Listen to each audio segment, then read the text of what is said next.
వాళ్ళు ఆందోళన చేస్తున్నారు. ఇది మోడీ కావాలని చేస్తున్నారు, ఎన్నికల ముందు కావాలని బీఆర్ఎస్ ని ఇబ్బంది పెట్టడానికి కుట్ర పన్నారు అన్నటువంటిది ఏమంటారు?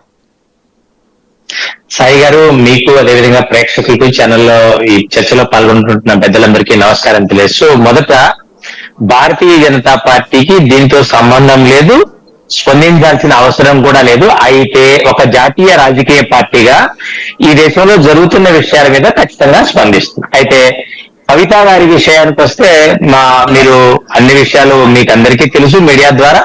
ఈ రోజు ఢిల్లీలోని rows avenue court arrest warrant జారీ చేసింది. సుప్రీంకోర్టులో ఊరట ఉందని కేటీఆర్ గారు వాదన చేస్తున్నారు. అయితే అందులో నిజం లేదు. సుప్రీంకోర్టు కూడా ఎటువంటి ఉపశమనం ఇవ్వమని చెప్పింది. దాని తర్వాతనే వారు అరెస్ట్ చేయడం కూడా తెలియదు.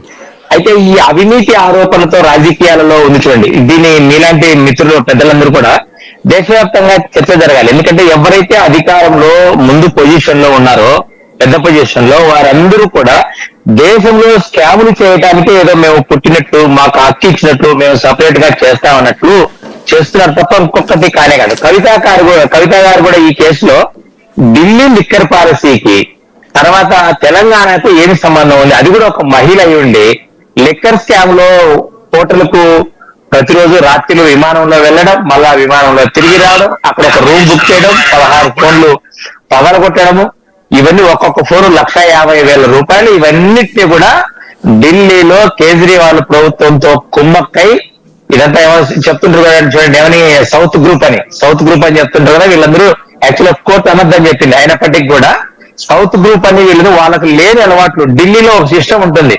గవర్నమెంటే లిక్కర్ షాపులు నడుపుతుంది. తర్వాత మన దగ్గర కూడా మీరు ఏ 2000లోనో 90లలోనో ఢిల్లీలో లిక్కర్ షాపులు చూస్తే మనంతగా ఉండేది కాదు. ఓన్లీ సౌత్ ఇండియాలోనే కన్జంప్షన్ ఎక్కువ. అట్లాంటివి తక్కువ ఉన్న ప్లేస్ లో ఆదాయం కోసం అక్రమ మార్గాలని వెతుక్కుంటూ బోరేస్తో డిస్ట్రిబ్యూటర్తో వీళ్ళందరితో కుమ్మక్కయ్యి కొత్త పాలసీ అని లేనిపోని అలవాట్లన్నీ వాళ్లకు నేర్పించి దీంట్లో ఇరుక్కుపోయారు తప్ప ఇంకొకటి కానే కాదు.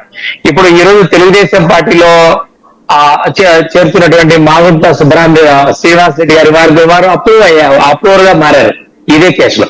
కాబట్టి ఈ కేసులో భారతీయ జనతా పార్టీ కానీ కేంద్ర ప్రభుత్వానికి కానీ ఎటువంటి సంబంధం లేదు. చట్టం తన పని తాను చేసుకుంటూ పోతుంది కదా తప్ప ఇంకొకటి కానే కాదు.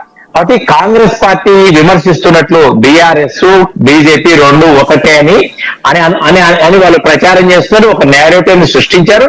మీకు వారు ఎవరైతే కాంగ్రెస్ వ్యూహకర్త సునీల్ కొనుగోలు ఉన్నారో ఆయన సృష్టించిందని తర్వాత ఇప్పుడు చెప్పడం జరిగింది. కాబట్టి ఇటువంటివన్నిటి కూడా భారతీయ జనతా పార్టీ దేశంలో ఏ రూపంలో అవినీతి ఉన్న వాటి కూడా గట్టిగా